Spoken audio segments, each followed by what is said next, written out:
നമസ്കാരം. അഴിമതി രഹിത സംരക്ഷണ സമിതിയുടെ സംസ്ഥാന പ്രസിഡന്റ് വിളഭാഗം സുശീന്ദ്രനാണ്. ഇന്നിപ്പോൾ ഇവിടെ സംസാരിക്കുന്നത് വർക്കല നിയോജകമണ്ഡലത്തിൻ്റെ പല മണ്ഡലങ്ങളിലും KSRTCയുടെ സർവീസുകൾ ഇല്ലാതെ റദ്ദായി ചെയ്തിരിക്കുന്നതിൻ്റെ അടിസ്ഥാനത്തിൽ ജനങ്ങൾക്കുണ്ടാകുന്ന ബുദ്ധിമുട്ടുകളെ പറ്റിയാണ്.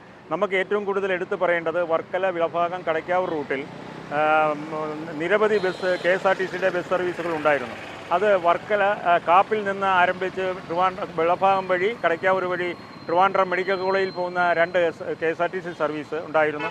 അതിനോടൊപ്പം തന്നെ ആറ്റിങ്ങിൽ നിന്ന് ആരംഭിച്ച് വിളഭാഗം വഴി എറണാകുളത്ത് പോകുന്ന സർവീസ് ഉണ്ടായിരുന്നു. അതുപോലെ ഗവൺമെൻറ് ഉദ്യോഗസ്ഥർക്കും മറ്റും യഥാസമയം തിരുവനന്തപുരത്ത് എത്തിച്ചേരുന്നതിന് വേണ്ടി ആറ്റിങ്ങിൽ നിന്ന് ആരംഭിച്ച് വർക്കലയിൽ വന്ന് വർക്കലയിൽ നിന്ന് വിളഭാഗം വഴി തിരുവനന്തപുരം കോവളം പോകുന്ന സർവീസ് ഉണ്ടായിരുന്നു. അതിനോടുപരി വിളഭാഗം കാലത്ത് 5:30 ആറ്റിങ്ങിൽ നിന്ന് ആരംഭിച്ച് വിളഭാഗം വഴി റെയിൽവേ സ്റ്റേഷനിലേക്ക് വർക്കല റെയിൽവേ സ്റ്റേഷനിലുള്ള ജനങ്ങൾക്ക് യഥാസമയം ട്രെയിനിൻ്റെയും മറ്റ് സൗകര്യപ്രദമായി പോകുന്ന വേണാട് സർവീസ് ഉണ്ടായിരുന്നു.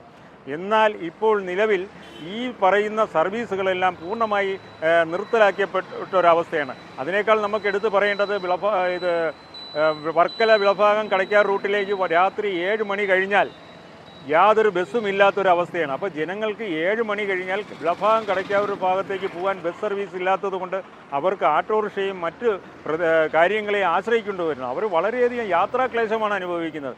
ഇതെല്ലാം ശ്രദ്ധിക്കേണ്ടത് ജനപ്രതിനിധികളാണ്. ജനങ്ങൾക്ക് ഈ ഉണ്ടാകുന്ന ബുദ്ധിമുട്ടുകൾ, അതായത് ഈ KSRTC സർവീസും മറ്റും ഇല്ലാത്തത് കൊണ്ട് ഉണ്ടാകുന്ന ബുദ്ധിമുട്ടുകൾ പരിഹരിക്കാൻ ജനപ്രതിനിധികൾ തയ്യാറാവണം.